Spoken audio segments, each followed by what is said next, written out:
world of the last 2 centuries to a world where economy, finance, power is much more spread around the world. The industrial era began in England. It's therefore no real surprise that England or Britain became the first industrial global empire. And Britain ruled the seas and really ruled much of the world during the 19th century. And other European newly industrialized countries formed their own empires in Africa and in Asia. And that Western-led or North Atlantic-led world continued throughout the 20th century. But after 2 disastrous world wars and a Great Depression, the global leadership of the North Atlantic shifted from Western Europe and Britain to the United States. So the U.S. has been the dominant power since 1945. But with independence of India, the end of empire across Africa, the restoration of real sovereignty of China, starting with the formation of the People's Republic in 1949, and with the economics that has followed that, the world economy has rebalanced. The spread of technology has become far more equal. China, of course, has become one of the lead economies and centers of innovation of the world. India is one of the fastest growing large economies of the world.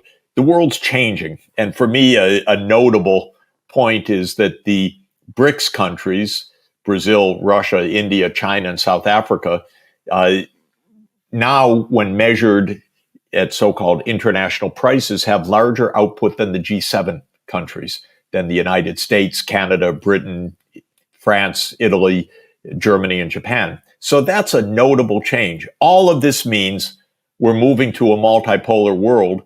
None of it means that the United States likes it or accepts it right now. So psychologically, the U.S. is having a very hard time, and it's trying to hold on to its dominance.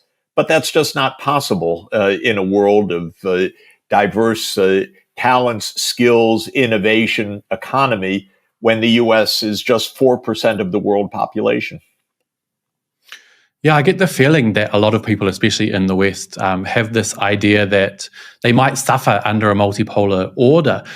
So do you think that fear is warranted, or can the US and the collective West continue to succeed in a more multipolar world? You know, as an economist, I'm a believer in a win-win world. I don't believe that globalization or the rise of China or the rise of India or the rise of Africa in any way diminishes the opportunities for well-being in the United States or Europe. Indeed, I think it enhances those possibilities.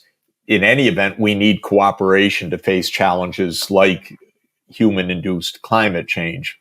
So, for all of those reasons, I believe in a win-win world where gains from trade and advances in economy from technological advances can and should spread around the world. If you are a military strategist or a geopolitical strategist, it seems that the feeling is quite different, that the gain of the other is somehow a loss for you. And so I know that international relations realists sometimes think that China's rise is detrimental to the United States. It's a different mindset.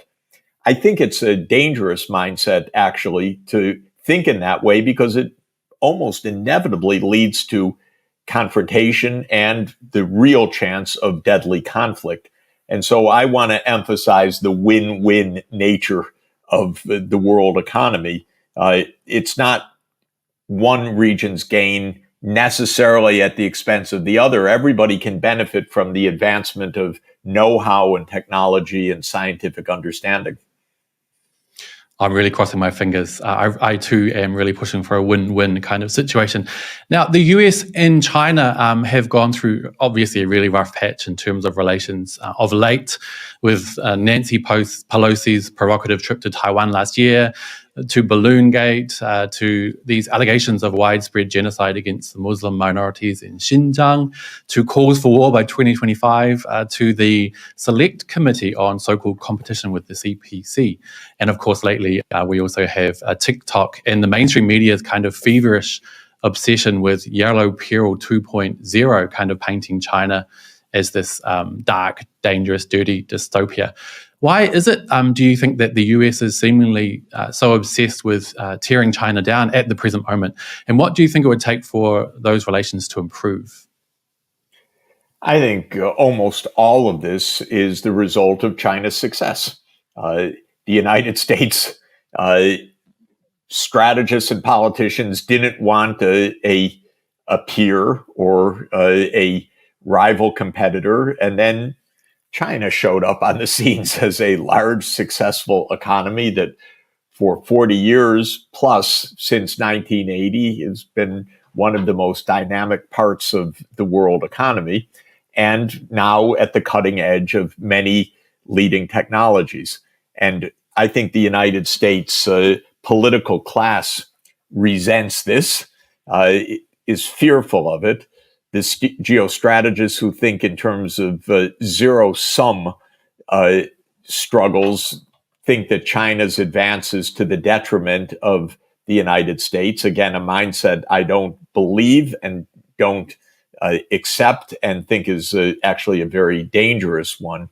But most of this is a reaction to China's success. And I think that it needs to be overcome through systematic dialogue, negotiation, hammering out solutions where there are real differences, not the shouting, the finger pointing, the kind of hysteria. Of course, there's a lot of prejudice built in as well. You mentioned Yellow Peril 2.0.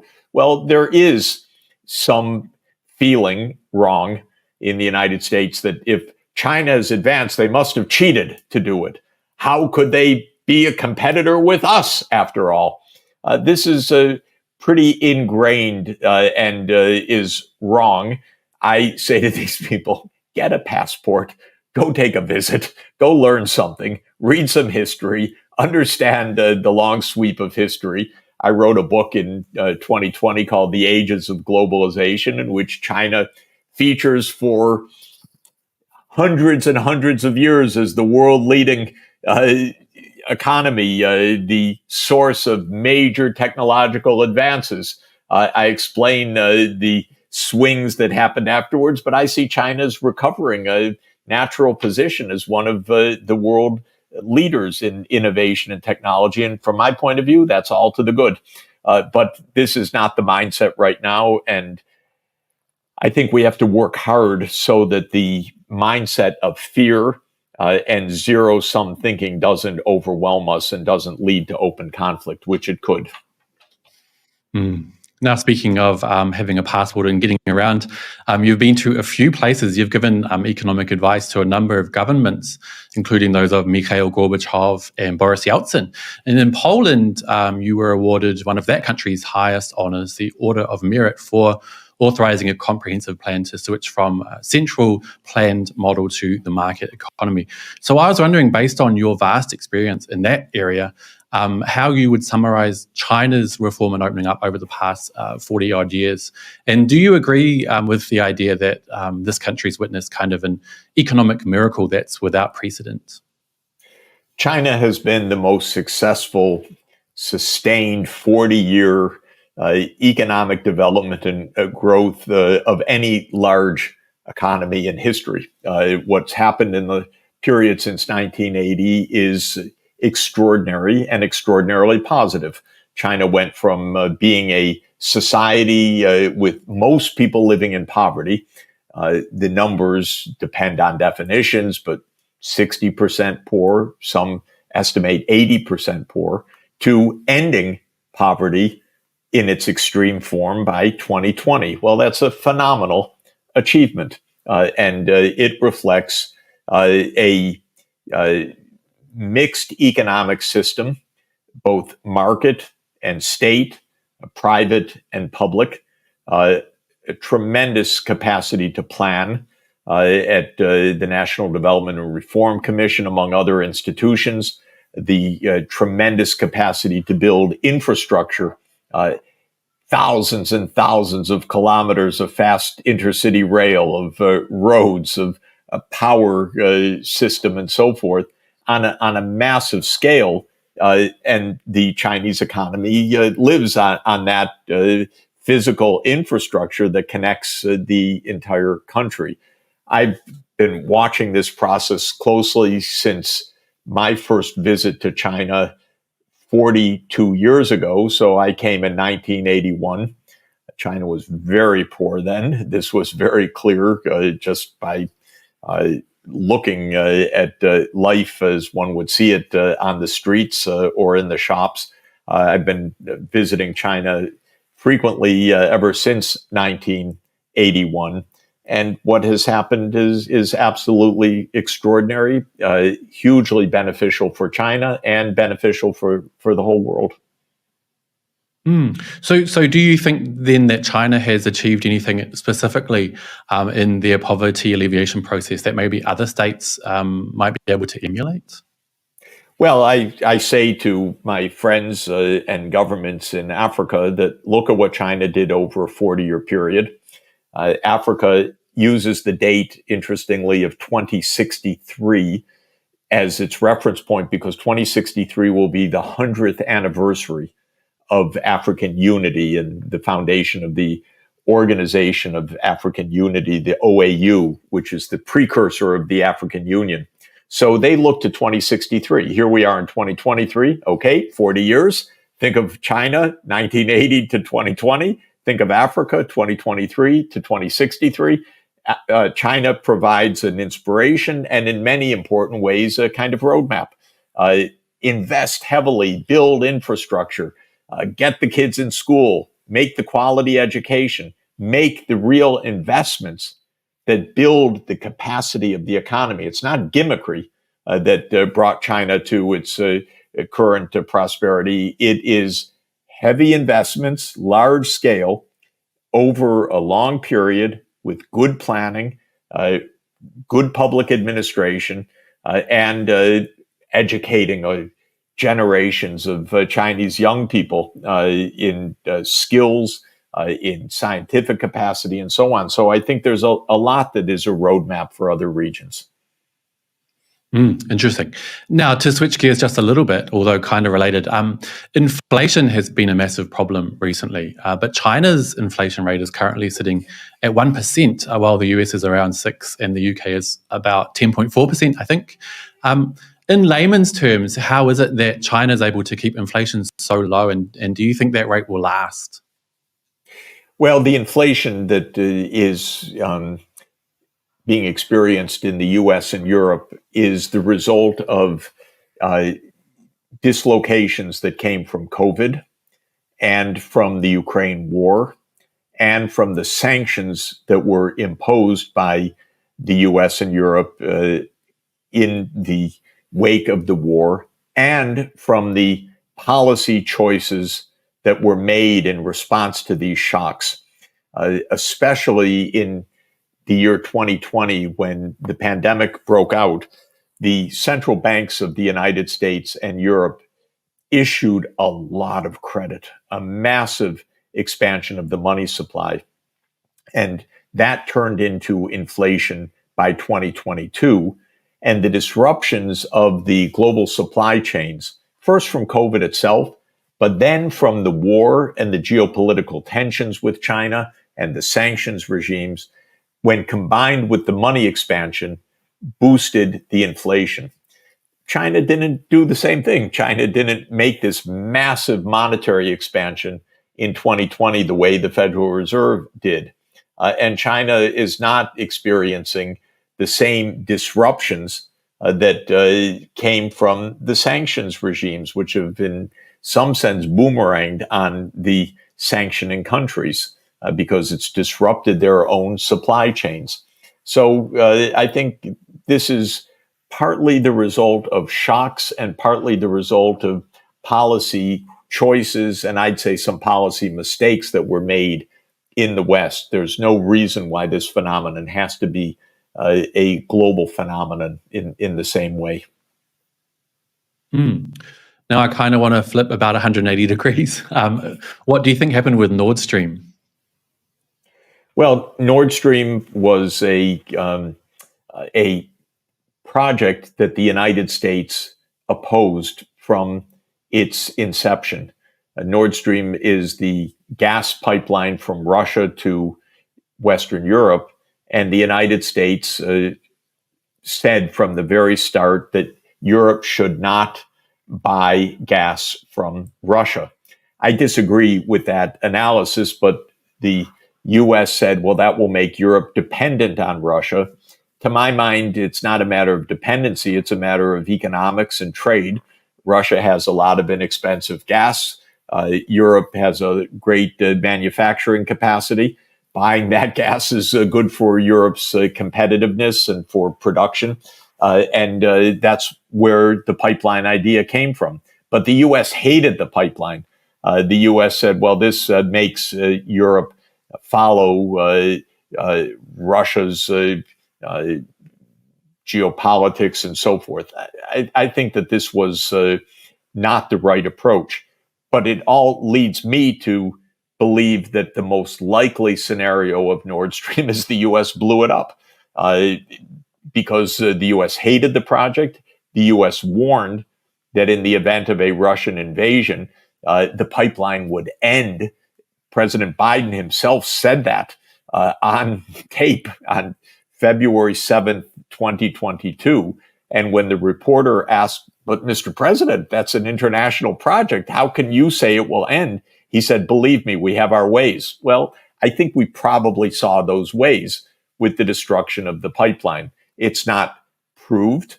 The story that the investigative journalist Seymour Hersh has put out is very credible, and it has not been knocked down in any substantive way. And I had the opportunity to speak to the members of the UN Security Council and strongly urged an independent UN-led investigation. Let's get to the bottom of it. Countries know more than they're telling. We need to investigate. Well, China and Russia and Brazil said, yes, let's investigate. The United States said, no. Well, why do you say no? We need to find out. So I continue to urge the UN to investigate this because we need security of international infrastructure. And when a major pipeline is blown up, it's actually a global threat to the peace. What do you think are the chances of the UN undertaking an investigation? Well, I hope more and more countries support the idea of an independent investigation because there are many facts that need to be known, and because if we're going to succeed in fighting climate change, for example, we're going to need a lot of international infrastructure. We want it to be secure. We don't want it to be blown up. So when there is a major piece of infrastructure blown up, I say it's a threat to the peace in the sense that we need fiber, we need pipelines, we need power grids in submarine cables to make our world economy function properly. So we need security of the international infrastructure. Do you think TikTok will be blocked in the US?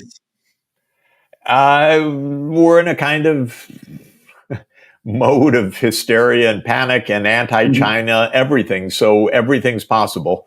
It's really, really discouraging to see our Congress waste time on this. And the anti-China feeling, has tried to destroy a lot of Chinese companies in recent years. Huawei, another one that was hard hit, but is finding its way around the U.S. Sanctions regime. So I don't know what's going to happen, but I hope that Congress calms down. I hope that all of the U.S. Geopolitics directed at China calms down. We need dialogue, discussion, negotiation. We don't need a ban on TikTok. Okay, last question for today.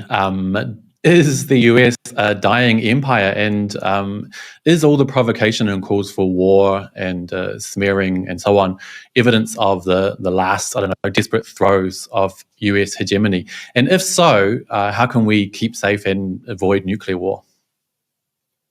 Well, look, the US is not and cannot be the global hegemon, meaning it can't be the country that runs the world. The US is 4% of the world. There's a lot of talent, creativity, and desire for sovereignty and for a say in world affairs all over the world. So the US is not the world hegemon, but it needs, at the political level, to get its head around that reality. To have a foreign policy not based on arrogance or illusion, but based on an interconnected world and the need for cooperation and peace. And I think it's possible to have that. The U.S. can be quite successful in such a world. What can't occur is the U.S. running the world. That's not going to happen. And if the U.S. persists in trying that, it's going to face... Be told, sorry, you have to wait. Your budget doesn't allow it, so you'll have to go another 10 years without electricity in half your country. Do you know what that means? That means 10 years from now, the situation will be more desperate. The population will have increased 30 or 40%. Children will not have gone to school. The physical environment will be worse. And there will be no business development, and you'll be blamed. You see, no governance. So it's a bunch of nonsense, actually. And what we need to show is what is the scenario to get out of this. Now, I don't have all of the answers by any means. That's why I'm so interested in this study. But I do believe in one thing that is really key and completely different from what my former students at the IMF and the World Bank believe. And that is that African governments should take on a lot more debt and use it to keep the kids in school, to build the electricity, to build the rail, to build the transport systems, because it can't wait. And if you do it right, the growth will be rapid, so that what looks like a lot of debt today, 25 years from now, won't be very much debt at all. But the problem with my analysis, obviously, is I believe that Africa needs financing on 30-year borrowing, not on 5-year Euro bonds, which is nonsense, because development is a 30-year process. It is not a 5-year process. And if you borrow for 5 years, you'll get into debt trouble, because you'll still be illiquid 5 years on. You'll be starting your investments. The kids in first grade will be in sixth grade. So what? Your debt will come due. And then they'll tell you you're in a debt crisis. Now you need austerity. And nobody thinks very hard about how to break this. But the way to break this is long-term finance. And that's one reason why I believe that the African Development Bank is completely central to this story, because the AFDB should be borrowing on behalf of Africa at a much, much, much larger rate, and then lending at maybe 10 times the amount that it lends now. And for 30-year low interest loans that enable Angola to have every child in school. Completely. So in 20 years from now, completely different situation in the country. And everybody has electricity. And everybody has the basics that they need. And then, by the way, you have an incredibly creative population all over the continent. Boy, they're so creative, they make do with nothing. Imagine when they have all of the backing with them, then the possibilities are endless in so many areas. So to my mind, finance is central. So how to do this? Let me just give you a couple of tips. The World Bank will never give you the right answer, unfortunately. It's too close to the White House. It's at 18th in Pennsylvania. The White House is at 16th in Pennsylvania. The executive office of the president is at 17th in Pennsylvania. The IMF is at 19th in Pennsylvania. It's very tough. But you've got friends all over the place. And you need to use the friends all over the place. China is crucial for Africa's future development, no question. Saudi Arabia and the Gulf countries are crucial for Africa's development, no question. A lot of money there, a lot of capital to tap into. India will be crucial for Africa's development. There will be a lot of money to tap into. Don't just look to the US and Europe. Look for novel solutions for this financing. And have a foreign policy that is friendly with everybody and closed off to nobody and has nothing to do with who's number one in the world and number two, which is the only issue that matters to the United States. Otherwise, they don't care about anything. They just want to know they're number one. I don't know what even that means. But you have lots of sources of capital. And by the way, the cost of a 30-year loan, AAA, is 3%. Imagine if Africa could finance its development at 3%, 30-year borrowing. Believe me, the issues would be finished because you'd be on your way. This would be the biggest construction site in the whole world in history. Roads, power, housing, new factories. Now the problem is Africa borrows at 13% on 5 years right now. This Eurobond stuff is useless, worse than useless. I wouldn't take any borrowing at less than 20-year maturity, anything. Because you can't run development on a year-by-year basis. And that's why what Professor Aroma was just showing, all these swings are basically finance swings. Commodities prices are high, finance is easy, you borrow. Commodities prices come down, finance is tough, then austerity. All that Africa's suffering is finance swings. And so what this study will show is the underlying strategy, which to my mind is a high investment rate in skills, in health, in physical infrastructure, and in business development. And it will show that that will produce growth of 7 to 10% per year. And I always teach my students the rule of 70, which is divide 70 by the growth rate, and that tells you the doubling time. So if you are growing 10% per year, 70 divided by 10 is 7, the economy doubles every 7 years. That's what China did. In 35 years, it doubled 5 times. If you double 5 times, it's 2 times 2 times 2 times 2 times 2. 32-time increase in GDP in 35 years. That's what Africa can do.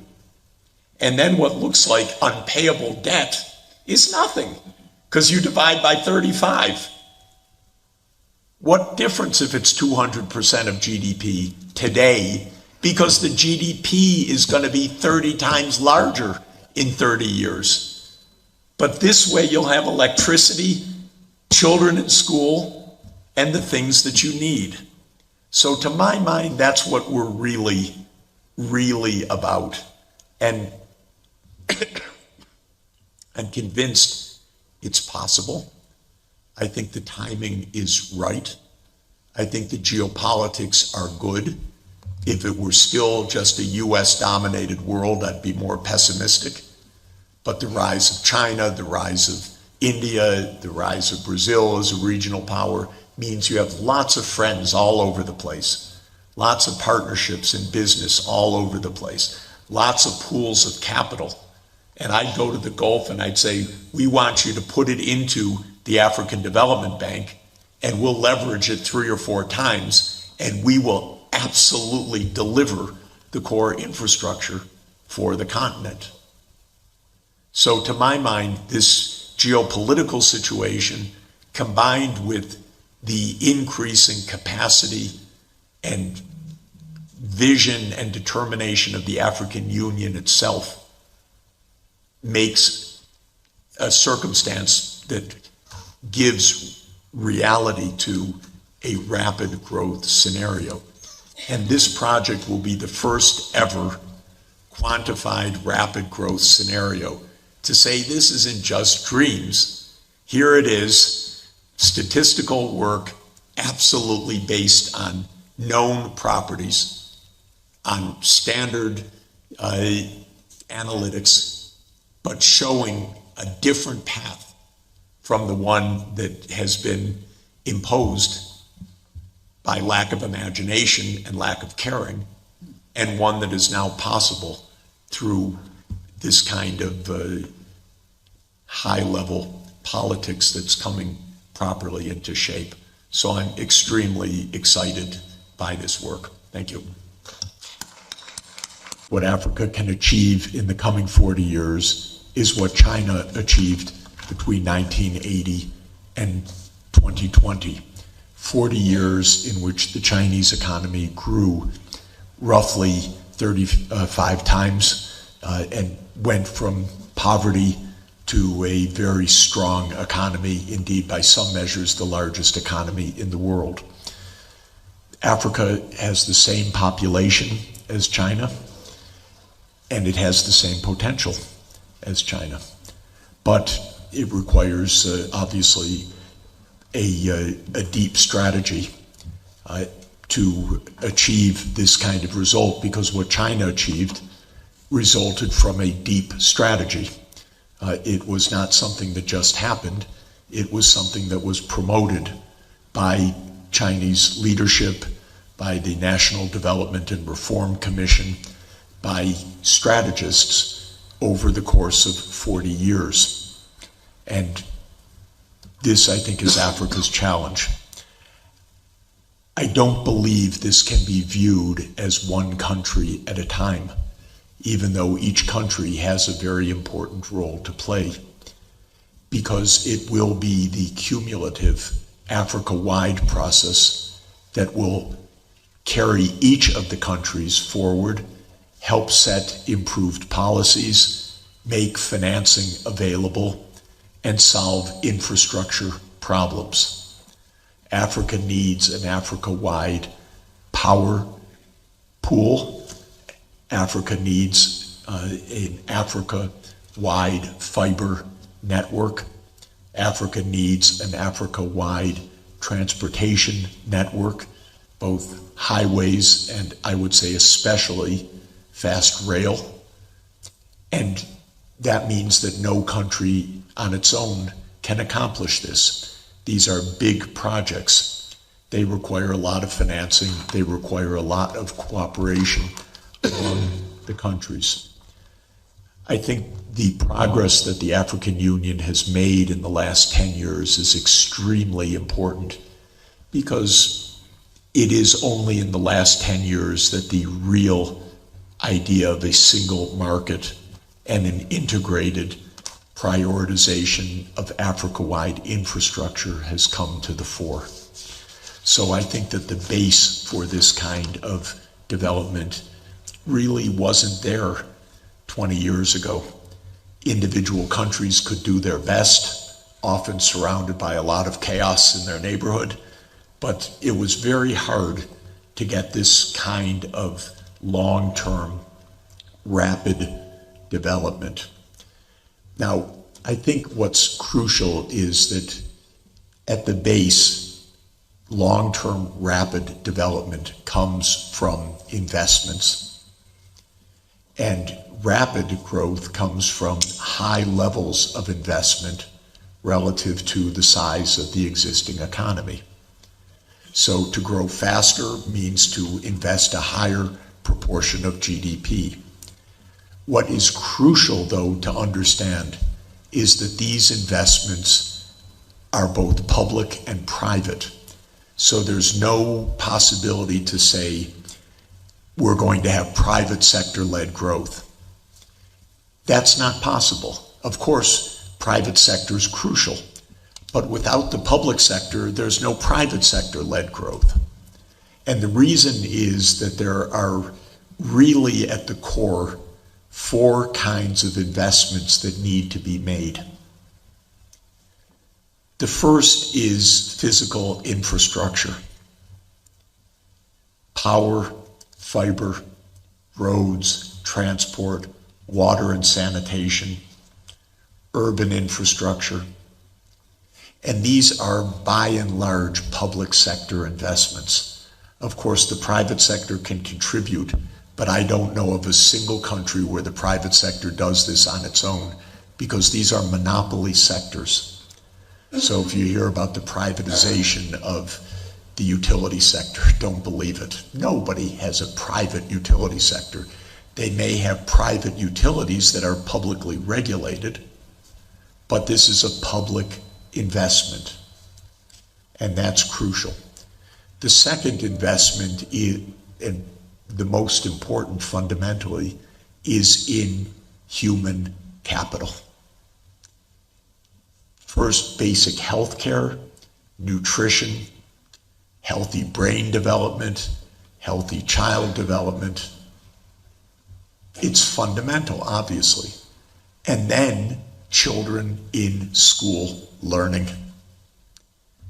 Africa needs all of its school-age children in school, all of them. This is not so hard to accomplish, but I'll come back to it in a moment. But that is a public effort. No private sector is going to solve that problem. What the private sector does with health and education is cater to the top 1% or the top 5% or the top 10% of the population. But that's not economic development. Economic development is ensuring that all children have at least an upper secondary completion, but I would aim, and I think this study should aim, that 30% or more of African young people have a university degree by 2040 or so. Absolutely achievable, even faster, especially with online education. So this is the second area of investment. It's public. No business is going to come other than to take oil and gas or cobalt unless there are skilled people in the workforce. What a business wants is, are there managers locally? Are there engineers locally who can manage the technologies? Are there people who can be a good interface with the international community? That's all education. And so this education as the second fundamental part or human capital is critical. The third is business development. And of course, that's overwhelmingly private sector. And it's both domestic businesses and international businesses. But I tell you, if there's no electricity, they're not coming. If they have to depend on their own diesel generator, they're not coming. If they can't find skilled workers, they're not coming. If there isn't decent water and sanitation, half of manufacturing can't function. And the fourth kind of capital is the environmental capital. This continent is uniquely blessed with natural capital, and it's uniquely threatened now. It's under a lot of stress. And so there's going to have to be a lot of investment to protect the nature, to stop the deforestation, to protect the ecosystems, to protect the wildlife, which is key for tourism aside from everything else. And that requires a lot of investment as well. So the core that I'm emphasizing is we need a smart investment strategy more than anything else. And that investment has to be comprehensive. And I feel very much for the minister, and I want to turn to this now, when she says, I have to pick and choose. My budget does not allow this. Do you know that most African budgets right now do not have enough revenues to keep all children in school, period? It's not a matter of desire or not. It's a hard bottom line. Africa has a large young population. Sometimes 35 or 40% of the entire population is school age. And schooling costs something. There have to be teachers. The teachers have to be paid. There needs to be physical infrastructure. And if you're a finance minister and a minister of education comes to you and says, this is the real bill for universal upper secondary completion and for having enough higher education, a finance minister is going to say, that's wonderful. I agree completely. As well, and we're not exactly in a healthy fiscal situation. We have an enormous deficit, which reflects in no small part the extraordinary military spending of our country. So all in all, wars are bad for the economy, bad for the budget. If people think war is good because it boosts the spending and so forth, yeah, maybe if you are Northrop Grumman or Boeing or General Dynamics, okay, I can imagine it's not bad for you. But if you're the rest of us, this is no help at all. We have other things to do with our time, our money, our resources, our budget revenues, and we should be doing other things with them. Now, the U.S. has not started to send, because I don't think the Congress authorized it yet, any funds or equipment to Israel from and after October 7th, other than the aid that had been pre-authorized, which was before the attack on October 7th. But whatever we send now, we'll have to borrow, probably from the Chinese. It's almost absurd. We're going to borrow from the Chinese and give to the Israelis, and then we're going to print cash to pay the interest on the borrowed money.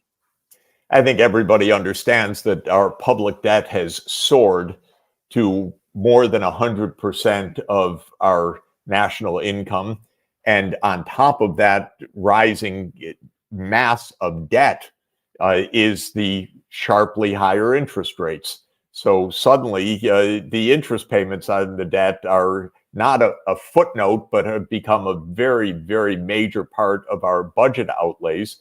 And when the Congressional Budget Office projects forward based on our current policies and extends them out in future years, the debt to GDP, that is the share of the ratio of our public debt to our national income, continues to rise sharply in the decades ahead to reach 180 or 190% of our national income by the middle of the century. So, we don't pay our bills, but we say, don't worry, we'll pay other people's bills too. Yeah, Not a good idea. I don't want to dwell on this too much, but I got to ask you another question.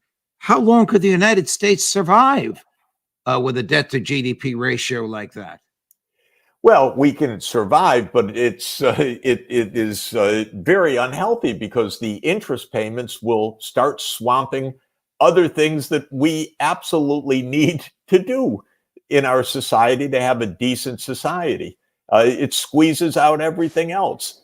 And so I'm sorry to break some heavy news to people, but even though no political party will touch this, and I don't know for how many years to come, we're going to actually need higher taxes in this country. And that's not my speaking as a lefty or liberal. It's looking at the budget.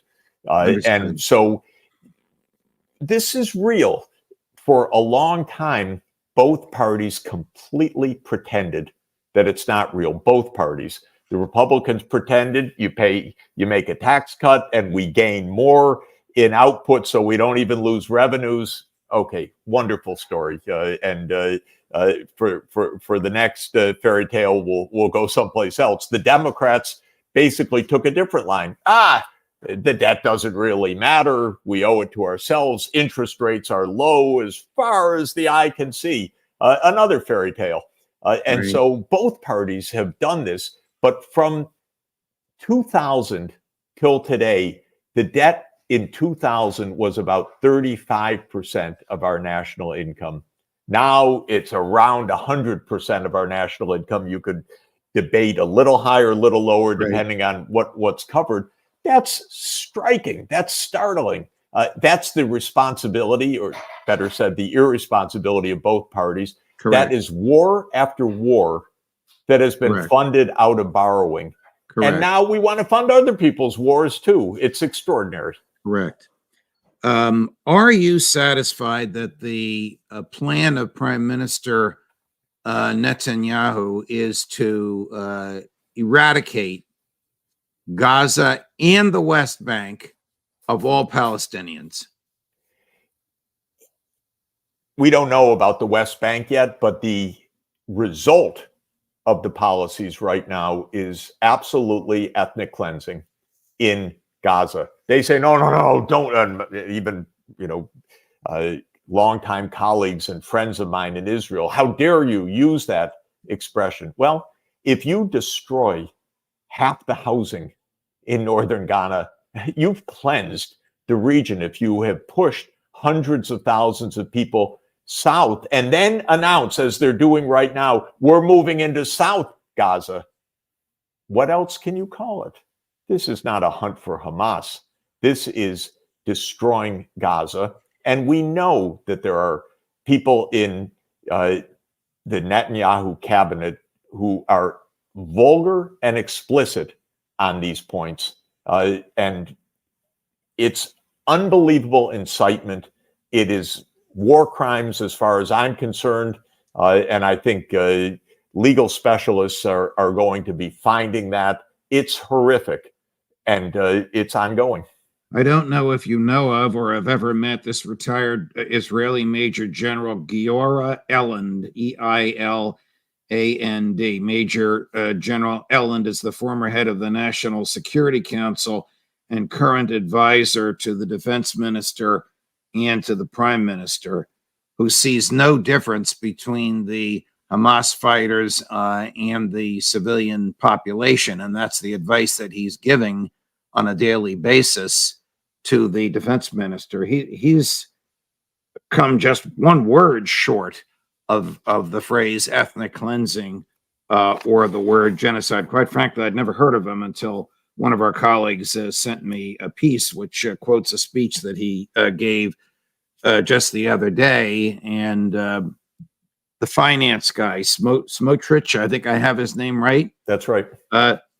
Tweeted out the speech and put it out on all of his social media. He liked it so much. This is dangerous stuff, Jeff. It's extraordinarily dangerous. It's criminal behavior, and I don't mean that in an emotional sense. I mean that in a literal sense. And the Centers for Constitutional Studies, one of the think tanks in our country on constitutional studies, say that there's growing evidence of genocide. And under the Genocide Convention, genocidal intent is part of the crime of genocide. You have to show intent. And these Israeli leaders are leaving a trail of intent, which is absolutely shocking. And this Centers for Constitutional Study has said that the United States, by providing armaments and standing along with Israel, is complicit in this possible genocide. Now, I want to be careful that these are potential legal claims, but I think that they have potential significant merit. And all of this over the top or under the bottom rhetoric of these Israelis is setting a record that is stark for referrals to the International Criminal Court and for the Court of Global Opinion. I was at the UN. I'm at the UN frequently, but in the UN General Assembly, at the UN Security Council, people are watching and they're hearing this and they're completely shocked by it. I want to run two clips. First, Admiral Kirby yesterday on genocide. This is about as animated as I've seen him. Apparently someone, I don't know how you can do this, spray painted on one of the walls of the White House. I don't know how a human being can get to a wall of the White House that wants to spray paint it, and they spray painted, well, I don't even remember during the Vietnam War anybody spray painting anything negative about LBJ in the White House. Anyway, somebody spray painted Genocide Joe. Someone on the staff? No. Well, they don't know who it was. We won't go there. No, God. Well, apparently there's a lot on the staff that are of that view. Nevertheless, yes. Somebody spray painted that. Here's Admiral Kirby, about as animated as I've ever seen him on genocide. I said this the other day. Again, people can say what they want on the sidewalk, and that we respect that. That's what the First Amendment's about. But this word genocide is getting thrown around in a pretty inappropriate way by lots of different folks. What Hamas wants, make no mistake about it, is genocide. They want to wipe Israel off the map. They've said so publicly, more than one occasion. In fact, just recently. And they've said that they're not going to stop. What happened on the 7th of October is going to happen again and again and again. And what happened on the 7th of October? Murder, slaughter of innocent people in their homes or at a music festival. That's genocidal intentions. Yes, there are too many civilian casualties in Gaza. Yes, the numbers are too high. Yes, too many families are grieving. And yes, we continue to urge the Israelis to be as careful and cautious as possible. That's not going to stop, from the president right on down. But Israel is not trying to wipe the Palestinian people off the map. Israel's not trying to wipe Gaza off the map. Israel's trying to defend itself against a genocidal terrorist threat. So when we're going to start, if we're going to start using that word, fine, let's use it appropriately.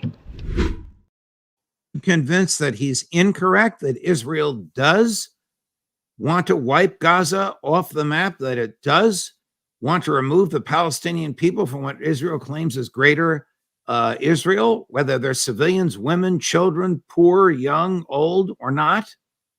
You know, when we use an expression like, what does Israel want to do? Of course, what we mean is, what do particular politicians and particular leaders want to do? We mean the Netanyahu government. We mean specifically the cabinet or that's in there, the Israeli Defense Forces or others. Right. And there is a growing body of statements that are really ugly. And they have been compiled, as I said, by the Center for Constitutional Studies. And that center made a lawsuit. I don't know whether it was thrown out or not. I haven't followed the events, but they made a lawsuit in California claiming that the United States was guilty of complicity in war crimes and potential genocide. And in providing, making that lawsuit, they provided dozens of pages of evidence that people should look at, including Mr. Kirby, to start with, because Mr. Kirby's throwing around slogans and narrative, but he should look at what's actually being said by people that he's defending. And what is being said is absolutely ugly and disgusting, and not just words. The fact of the matter is, Israel is, and when I say Israel, okay, I mean the Israeli army and government is in the process of killing thousands and thousands of people and thousands of children. And they know they're doing this and destroying the habitability of Gaza. And some have said, and I can only paraphrase it, but the words matter, so we have to know the precise words, which I don't have in front of me, to the effect that Gaza won't be habitable again. I think I'm fairly paraphrasing at least some of these politicians. But the point is, there is a growing record. It's not going to be up to Mr. Kirby making a claim. There's going to be a full record of the statements. And the Israeli politicians are not being prudent. They are not being restrained. There is no forbearance.